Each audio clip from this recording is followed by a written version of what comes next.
Hi, I'm Tom Myers, and I'm pleased to welcome you to the Anatomy Trains Technique series of videotapes. These tapes are designed as a memory aid for any of you who have been in my classes before, and would also be suitable for any manual therapist who wants to add fascial plane release techniques to their structural repertoire. These tapes are specifically designed to give you the feel, the kinesthetic feel of these fascial and myofascial releases, and as such, they come with a few cautions and a few suggestions. The first caution is that these tapes are long on technique, but short on both anatomy and assessment. In terms of the anatomy, we covered this in tape 2 of this series, the Anatomy Trains Overview. It's also covered in my book on the anatomy trains.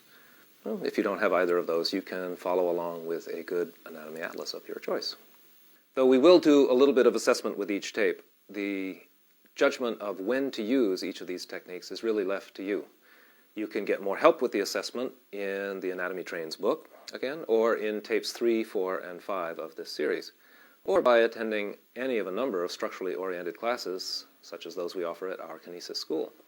Believe me, I am very aware of the limitations of trying to teach these techniques, which rely on your kinesthesia and your sensitive perception in the body, via a medium which is totally visual and auditory.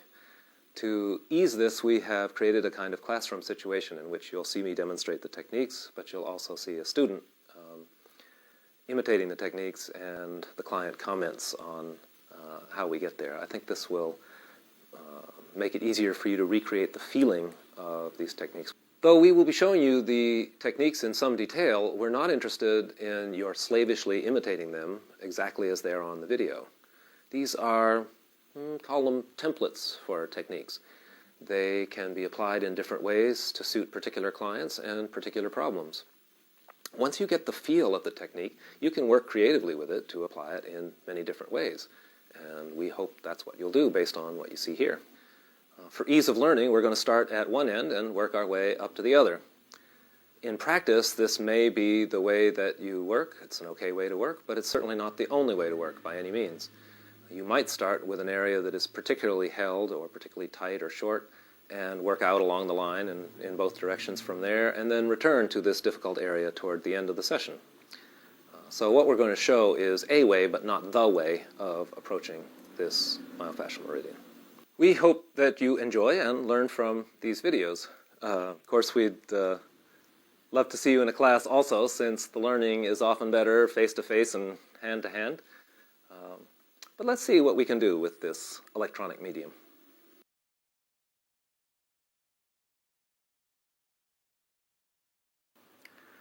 Okay, with those general considerations in mind, let's get down to the specifics of the superficial back line. We're going to review the anatomy here. The anatomy is much more carefully reviewed in the second tape of this series, the Anatomy Trains Overview. But just quickly, we're going to see that the superficial back line covers the body in two major pieces, one from the bottom of the foot up to the back of the knee, and the second from the back of the knee all the way up the back of the body, over the top of the head to the forehead. The first section starts at the bottom of the toes. That's the first station, and the first track is the plantar fascia that runs across the bottom of the foot. I bring your attention to that lateral band of the plantar fascia as well. And that brings us to the second station, which is the heel. The fascia rounds the heel and comes up the back of the calf in the soleus and gastrocnemius.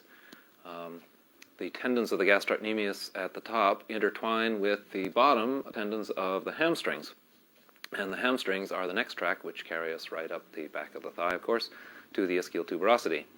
If we're looking for a muscle above that, we won't find it, but if we look fascially, we will find the continuation of the hamstrings is the sacrotuberous ligament, which leads us right up onto the sacrum, onto the sacral fascia. And the sacral fascia, of course, is the originating point of the erector spinae, and the erector spinae travel right up the body, up the back, in long expresses and locals up to the back of the head. Now again, the muscles stop, but the fascia doesn't. The fascia continues right up over the epicranium and the gallia aponeurotica to the brow ridge on the forehead. So that's the territory of anatomy we're going to cover with the techniques for this line. So let's just spend a few minutes with the meaning and the function of the superficial back line, and then we'll get right down to the techniques. Okay, if we think for a moment about the function and significance of this superficial back line, the first thing that comes to mind is it's the line that holds us up. If you look at the body here, the tendency of the body is to fall forward into flexion, into the fetal curve, and it's the back line, it's the superficial back line, the muscles of the superficial back line along with its fascia that brings us up upright. Therefore, this line contains a lot more slow twitch fibers that are firing more all the day, the sort of dark meat of the chicken, versus the front line that has the quick fibers that brings us down. So there's this fight going back and forth between the front line and the back line, and you see this all the time in bodywork practice, and it's always part of structural bodywork.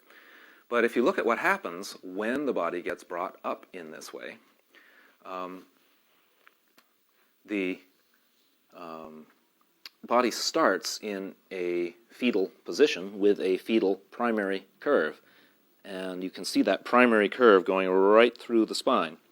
But as we grow up and stand up, we get two secondary curves in the spine, the cervical curve and the lumbar curve, so that you have the secondary curves in the cervicals and lumbar and the primary in the thoracic and the sacrolumbar. But if we think of this in an anatomy trains way, extend this idea. What's the cranial curve? The cranial curve is primary. The cervical is secondary. The thoracic is primary. The lumbar is secondary. The sacrococcygeal is primary. Keep that going right down the legs. The knee curve is secondary. The heel is primary. The arches are secondary. In a way, this may be stretching a little bit to take the primary and secondary curves beyond the spine, but the superficial back line essentially goes along a wave of primary and secondary curves, from the arch of the foot to the back of the knee and up to up the entire spine. The interesting thing about all of the secondary curves, the arch, the knees, the lower back, and the neck, is that they're all held in place by the balance of the soft tissues. And so our work with the superficial back line is to bring these curves, helps to bring these curves into balance. So if we just look at this picture of a little girl, you will see on the left that she has her knees hyperextended. This is before she had any work, and we'd call this hyperextended knees. But if we look at this with an anatomy train's eye, we could say that what's happened is she's taken what should be a secondary curve, the natural flex of the knee, and by hyperextending it, turned it into a primary curve. And look in her body at what happens. She has to compensate for that lack of a secondary curve in the knee by making more curve in the other two secondary curves, the lumbar curve and the cervical curve. Now, she or some adult client might come into your practice talking about pain in the lower back or pain in the neck, and if you just worked on the lower back or the neck, you'd miss the pattern, you'd miss the bigger picture. So the picture on the right shows her after structural processing, and you can see that what's happened is she's let the knee go back into a more neutral or natural or flexed position, and the result is that her secondary curves, the lumbar curve and the cervical curve, have taken a more neutral, natural, normal, happy place. So as we go to work with these techniques on the superficial back line, I'd like you to keep in mind when you assess your clients that what we're looking at is, in its rightful function, the balance of the primary and secondary curves along the back of the body. So let's go from here and take on some techniques. So the superficial back line, starting from the bottom of the foot, goes around the heel, up the back of the leg on the gastrocnemius and hamstrings, the sacrotuberous ligament, and up all the erector spinae muscles and fascia to the back of the head, over the top of the head on the scalp fascia to attach to the brow ridge, and on its way covers all these primary and secondary curves on the back of the body. So let's get started with the superficial back line. The first track of the superficial back line is the plantar surface of the foot, which begins at the toes, stationed at the toes, and goes back to the front of the heel.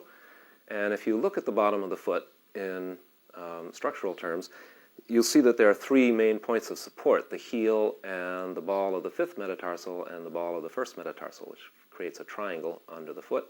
And there's an arch between each of these points: the lateral longitudinal arch on the outside, and the medial longitudinal arch on the inside, and the transverse arch between the ball of the first metatarsal and the ball of the fifth.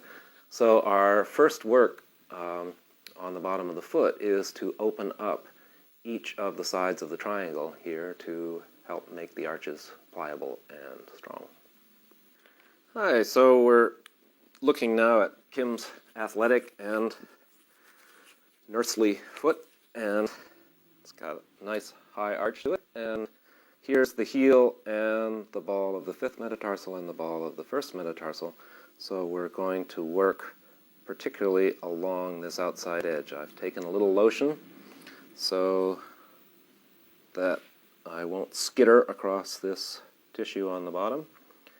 And I'm going to work down from the outer edge of the heel along the outer edge of the foot towards the base of the first metatarsal. I'm having to work through all this tissue, so I'm pressing pretty hard. How's it doing for you, Kim? Feels nice. It's a sense of release beginning already. And as I work down toward the fifth metatarsal, I might feel a few crunchy things under my hands. Generally, those calcium lactate bits will just melt away as you work. You don't have to use a knuckle. You can use fingertips for going along here, but the idea is to create length between the outer part of the heel and the base of the little toe. Similarly, we can move from the inner part of the heel to the base of the big toe along the inner arch, and just to make the plantar fascia a little tighter along the inside, I'm going to bend the toes into hyperextension so that the plantar surface is a little bit tighter. If I want it to be looser, I can bring her toes into flexion. Then maybe I can go and get the deeper tissues. But if I want to get the superficial tissues, which I do in Kim because her arch is high and tight, I'm going to bring the toes up and using the surface of my knuckle on the inside very slowly, because this can be quite sensationful, just bring the tissue down towards the ball of the foot in the arch. Always feeling with my fingers, feeling with my other hand. And Kim, why don't you work with the toes a little bit? Bring the toes up and down and up. Good. And now across the arches, across the transverse arch here, across from one ball to the other ball, the metatarsal heads, just behind the metatarsal heads. I'm not right on it, I'm just behind it. And again, I'm going to use a knuckle here, and I'm going to bring it across the distal transverse arch, opening up between each metatarsal head. You can go from lateral to medial, or from medial to lateral. I just find it easier to go from lateral to medial. So with those three, we have gone in between each of the points of the arch. There remains the middle part of the plantar fascia, which if you just take a 3-knuckle spread and go just in front of the heel bone, there's no point in going all the way back to the heel, but if you go just in front of the heel bone and down the arch, and I'm going to ask you, Kim, to slowly dorsiflex and plantar flex at the ankle this time. Yep. Is this still within your tolerance, Kim? It is. It is sensationful, though. It is sensationful. That's good. Okay, and lift your foot up again. Dorsiflex. And I'm just keeping my hand there, and I'm trying to stay in that sensationful place without going into the painful place.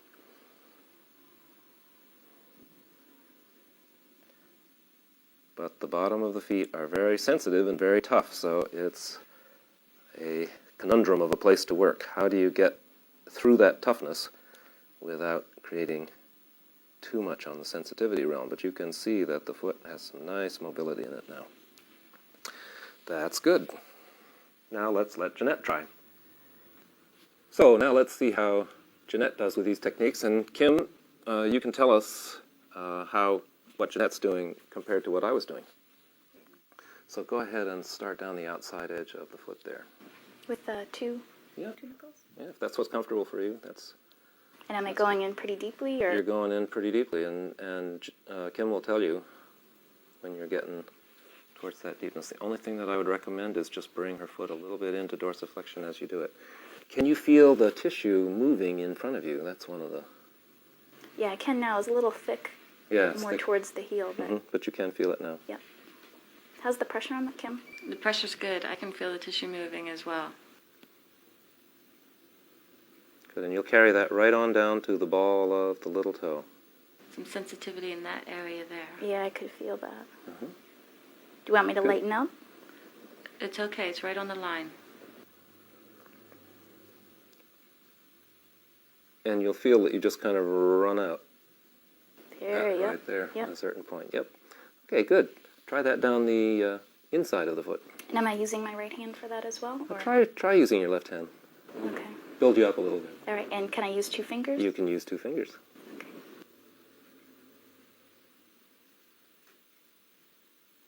But you know what? You're not getting in there with those 2 fingers in the same way. That's my guess. How does it feel like, Kim? It's different. It's more superficial. Yeah. Okay. So let's turn her leg a little bit in to give you a little more leverage. Yeah, and you And can I'm starting right there. You can start right there. You can rest your hand on your knee if that helps you.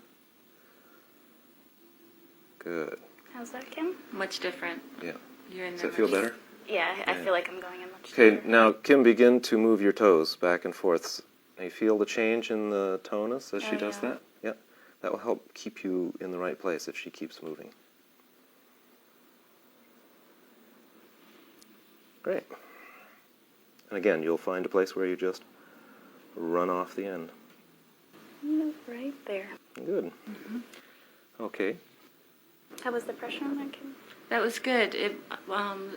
You lightened up a little bit towards the end of that stroke, but you went into it very nicely. Okay, so Jeanette's using her thumb on this, which is not what I do, but it's what she does, and it's working for Kim, so it works for me. How about that? Was that better? That was better. And finally, if you could just try the 3-knuckle thing with your right hand and just come right down the plantar surface. Yep. And this time, if you have her dorsiflex and bring her toes up, if you use your thumb here to bring her toes up, there you go. And am I bringing it back up? Are you bringing what back up? Her foot back up. No, she'll do it. She's Oh, dorsiflexing. okay. When she, try this again. When she dorsiflexes, bring this right up against the table. You'll feel that drumhead of the plantar surface tighten. Yep. And so that keeps you on that surface. As long as she's doing that, you can feel exactly yeah. where it is. There you go. I feel like I'm not getting my first knuckle in there as deep. Well, yeah, the second knuckle is the one that gets the deepest. Yep. Yeah. Yep. Was that okay, Kim, or was that too fast? No, that was very good. You had nice pressure. So just to add one other technique in here while we're here, going from the outside edge of the heel to the base of the 5th metatarsal, right between my 2 fingertips, is the lateral band of the plantar fascia. And I've gotten really quite excited about this small piece of fascia over the last couple of years. I suppose you have to be a little bit crazy to get excited about such things, but I do. You cannot really work this from the bottom. So I'm going to turn Kim's foot so that you can see I'm coming in from the side. There's almost a 1/2 inch of connective tissue covering over this lateral band. So here's the 5th metatarsal, here's the edge of the heel. I'm going to come in from the side and then turn my hand and come up under.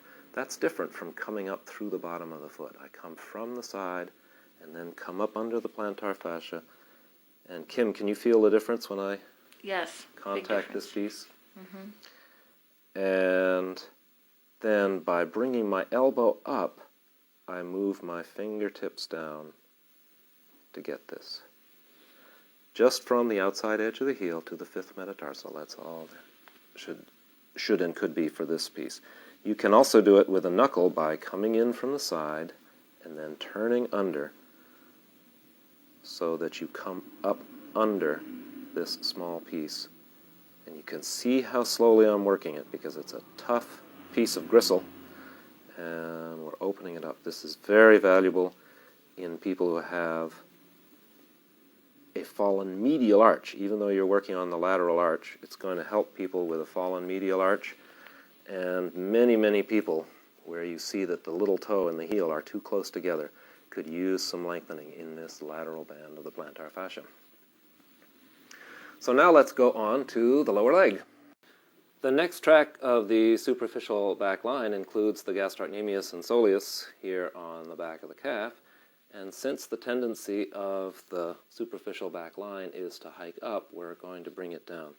I'm going to place both hands, again with this soft, conforming, non-fist, open-handed fist, on the back of the two heads of the gastrocnemius, at least an inch or two below the knee. And then I'm going to bring my weight over my hands so that you see my hands are almost vertical, or if not past vertical. And then by leaning into my hands, it's not strength that I'm using, but weight. By leaning into my hands, I'm going to bring this tissue down the back of Kim's leg. Okay? But the method is put it where it belongs and call for movement. So we're bringing it down, and now I'm going to ask Kim to dorsiflex and plantar flex. I've got her leg far enough over the end of the table so that she can dorsiflex and plantar flex without hitting the table. And as she dorsiflexes and plantar flexes, I can clearly feel. Now I'm narrowing my field of focus to my index knuckle here, my inner knuckles as I come down, as this whole structure gets narrower. And by the time I'm down to above the ankle, it's so tendinous that I'm not going to get much length. I'm going to get the predominance of length through the middle of the structure. So once again, just putting my weight onto, not my strength, and just bringing the tissue down as she moves up and down with her foot. Do a little more movement than that if you would, Kim. Really dorsiflex and really plantar flex. Really dorsiflex. That helps stretch it. That's great. Okay. Okay, so let's have Jeanette try this technique. So you've placed your hands below the knee. And I'm keeping them Yep. open, or am I doing No, a good you're fist? you're keeping them open so Yep. that they conform nicely in. Yep. Push down on your back foot. Mm-hmm. So you lift yourself over your arms. So you're a little bit past your arms. Yeah? Now you can lean on them and it will just glide down Kim's leg. Do you feel? Yep. Yep.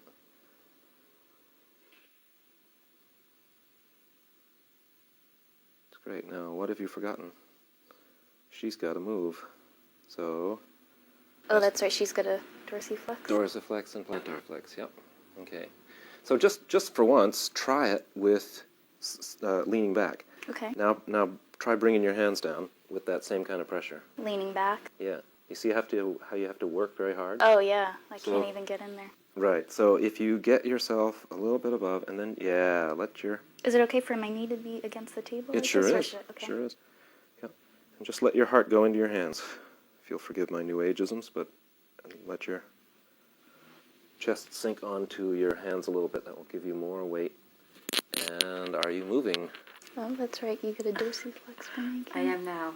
You are now. I Good. am now.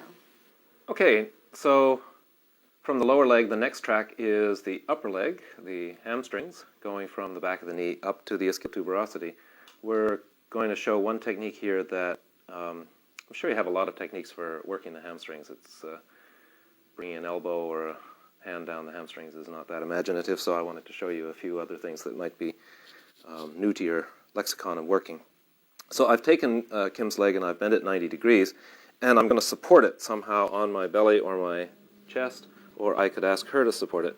And the hand placement here is crucial. I'm going to place my hands just on the inside of Kim's hamstring tendons. So there's the medial tendon, there's the lateral tendon. If I'm in any doubt, I can have Kim pull her heel to her back. Try to pull your heel against me there. Okay, so then I can feel the hamstring tendons very clearly. And what I'd like you to notice about my hands, and now just relax it again, is that my hands are staying a good 1.5 inches or 2 inches apart. My fingers are not together in the back of the knee. I am well apart, going around the tendons to get that last bit of the hamstrings. Now I take the support away so that she's holding her leg up, and I invite Kim to slowly lower her leg. So the hamstrings are lengthening here in an eccentric contraction, and I am spreading the tendons and lifting away from the knee a little bit. This is a great piece for those who have hyperextended knees.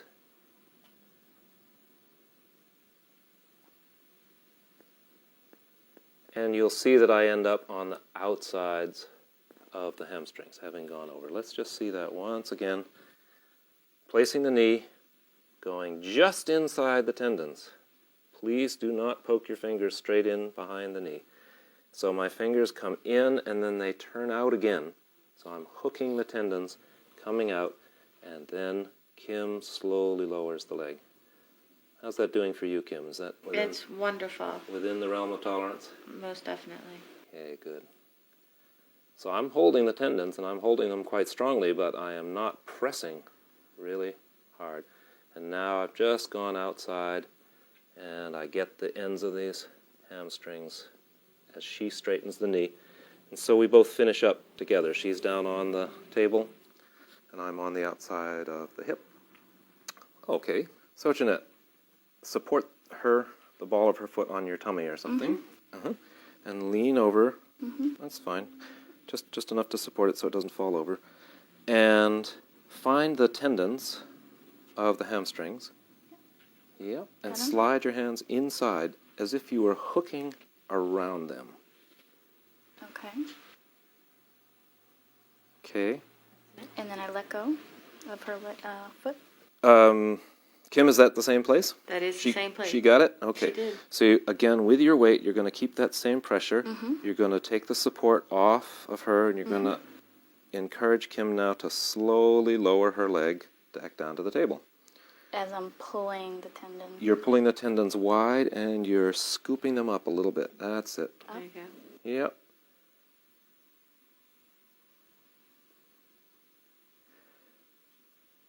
Am I going a little bit too fast for the way she's Yep, just a lowering little bit. the leg? Just a little bit, because you're going to be done before she is. Okay.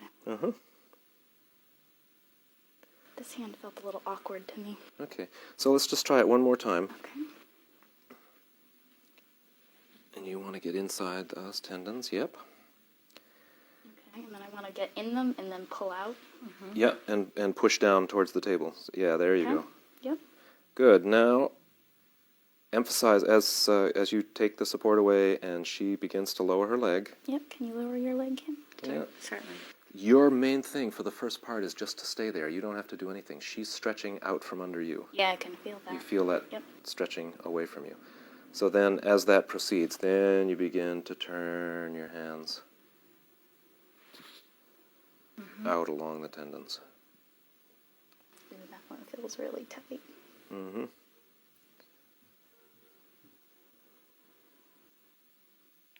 So that's one of the things that you can notice with this technique is which of the hamstring tendon is the tighter of the two, whether it's the medial two or the lateral one, and that can tell you something about the relative tonus of the hamstrings themselves.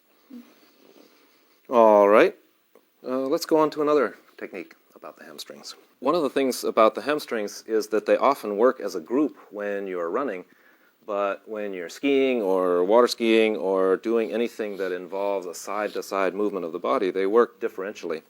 So it's good that God made the hamstrings separate, and it's good that they have a separation up between the two sets of hamstrings, and often people don't. And here's how you can test this. If you bend the person's leg up so that the hamstrings are relaxed, here is the division that we were just working with between the two tendons. As I move up, how far does that separation go up toward the ischial tuberosity where the hamstrings end? Well, with Kim, I can go about up to here, and then I can feel that the fascia that's holding the two hamstrings together is binding. When I say the two hamstrings, I mean the one lateral and the two medial. Actually, 3 hamstrings are being bound together, but the medial and the lateral ones are not separate, so that she can't use them separately. What does she use them separately for? She medially and laterally rotates the foot. The lower leg, I'm sorry. Which she can do when the knee is bent. And that's the motion that you can use to help you find how you're doing with this separation.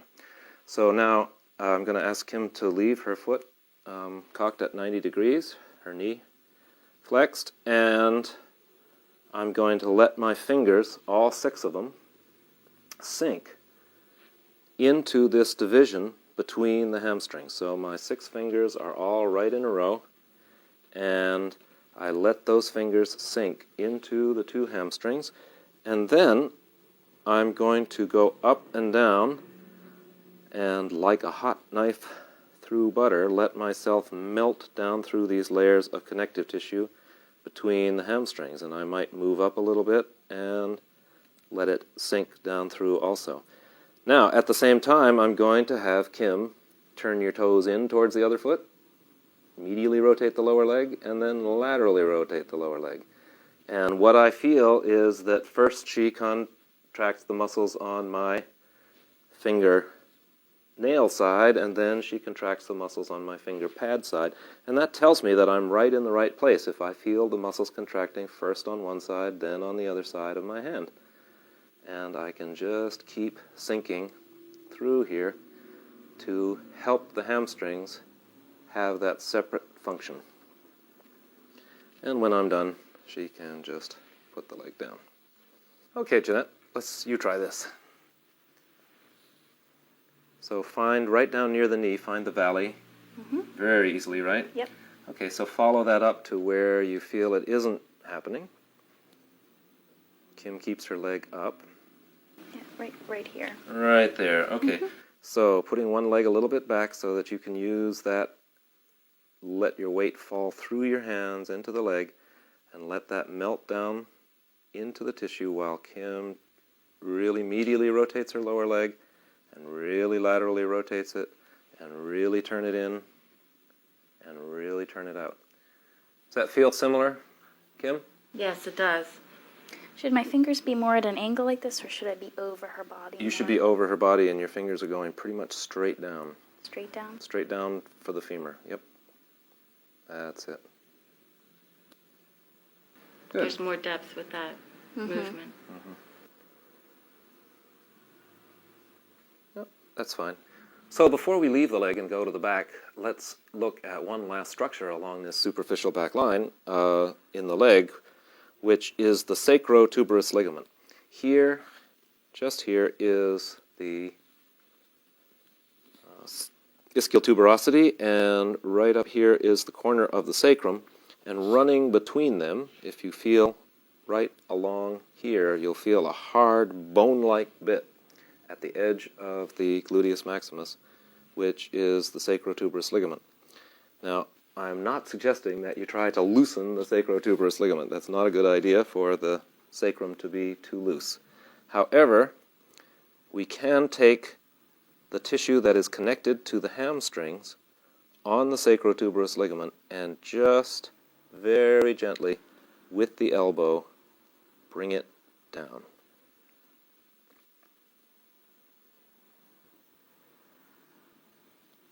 So you hook, I'm just lifting my elbow so you can see where I am.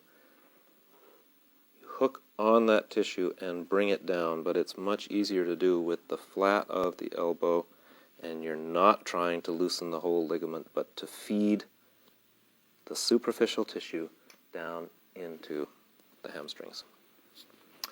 Okay, so let that be the finish of the techniques on the legs for now, and we're going to switch now from the legs to the back, and we're also going to switch positions from doing table work to doing bench work. Okay, so in doing this work on the back, I'm employing a bench here that, it's an adjustable bench, which is desirable if you have it. I've set it so that Bill's hips are just a little bit higher than his knees, and I'm going to arrange his feet now so that they're a little bit in front of where they would normally be and closer together than he would normally keep them sitting in the chair like this. This is going to direct the force along the superficial back line as we do this work. But before we actually do the work, let's do an assessment. And to do this, I'm going to have Bill go forward one vertebra at a time. So just nod your head, Bill, and let your chin fall to your chest, and notice that stretch along the back of your neck. And now just letting your forehead bring you forward. You go forward one vertebra at a time, bending this one and this one and this one. And I'm noticing in this assessment, as I feel the spinous processes and as I watch the spinous processes, I'm watching where do they fan out, where do they get farther apart from each other, and where are they kind of clumped together, like this one. I know that's pretty hard to see in a videotape, but it's a lot easier to see in life. And I'm just suggesting to Bill if he can lay his chest on his thighs, great. If not, great. But I'm seeing that bend, and again I'm seeing a whole clump of vertebrae down here that aren't moving relative to each other. So now, this second part of the assessment becomes part of the treatment as well.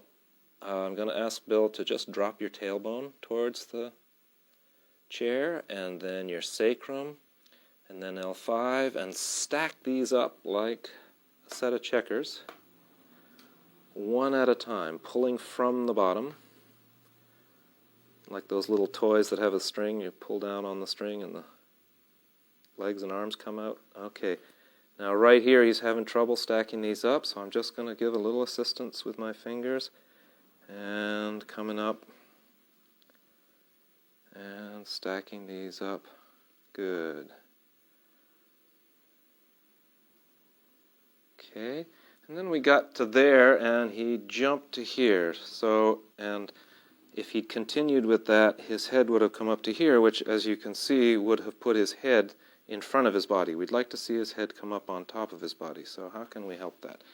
As he comes up to here, I say, now let your sternum put your head on. Remember what we did before on the superficial front line? Well, now that's a little bit too far. Let's just come to where you're looking out horizontal or so. But that situates your head much more over your body. Okay, but that's not the extent of the treatment. We're going to actually apply our hands to the superficial back line here, and keeping in mind that we want the superficial back line to go down, I am going to once again conform the first phalange of my hands to his shoulders and bring that tissue down the back.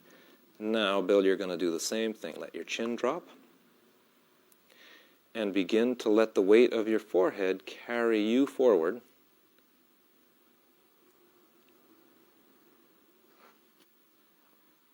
And feel your feet strongly on the floor. So your legs, that's it. So your legs are strong and your back is relaxed. Now, in this case, is going over your hair a problem? No.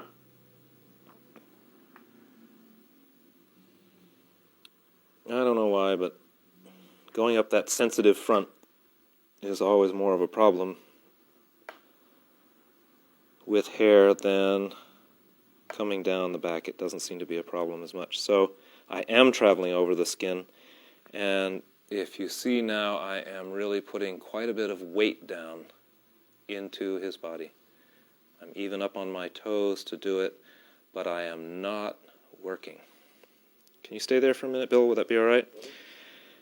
So if I stand back here and I work with my muscles, you can hear it right away in my voice that I am straining. But if I lean forward and get my weight over his body, which you can see where my hands are now, and I just drop my weight onto my hands, he actually feels it deeper in his body, and I'm not sweating and swinking. I am not working hard. I worked hard for enough of my life. This is it.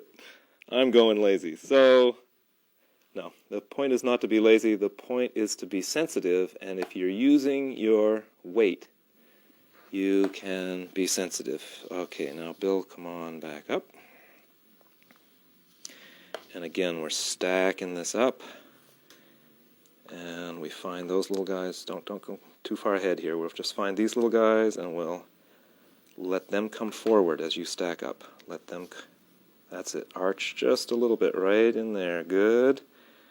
And as we come to the top, don't forget the sternum bit. It lifts to lift your head on. That's it. You don't have to come too far back. Just let your head float right up. Lovely. So a variation on this, you saw me doing this with my hands. You can also do this with elbows, with those whose back are a little more recalcitrant, or if your fingers are running out of steam. Okay, so once again, Bill, I want to feel your feet coming back at me. Right, so your back is soft, your neck is soft. Well, your neck is soft at this point. Everything that I've gone by is soft. Is that too much pressure, or is that okay? That's fine. And just let yourself slowly go forward. This is the same motion of each vertebra going down. And I'm just leaning in with my elbows, and because I have eyes in my elbows, I'm listening for where are the tough spots. So I just found one over here, so I'm going to stop for a moment. I'm going to have you push back to me from your feet. That's it. Not from your back, but from your feet. Your legs are strong. Your back is long. Okay? You feel that little spot in there? Yeah. You can even lean to the left with your head to stretch that out. Feel that pulling? Mm-hmm. Yeah. So you use your little stretch right in there to make this more. Good. Okay, come back to the middle. And let's get on the train again and keep on going down.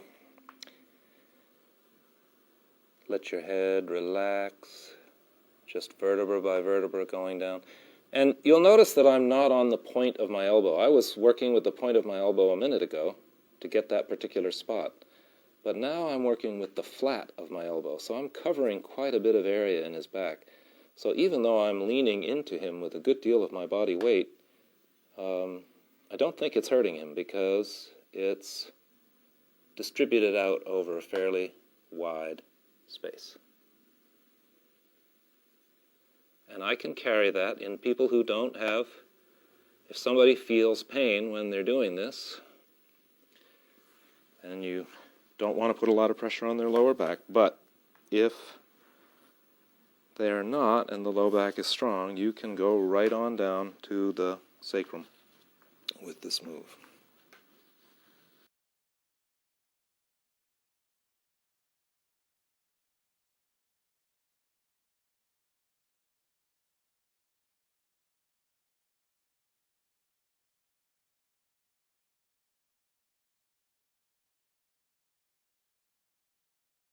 Feels pain when they're doing this, and you don't want to put a lot of pressure on their lower back, but if they are not and the low back is strong, you can go right on down to the sacrum with this move.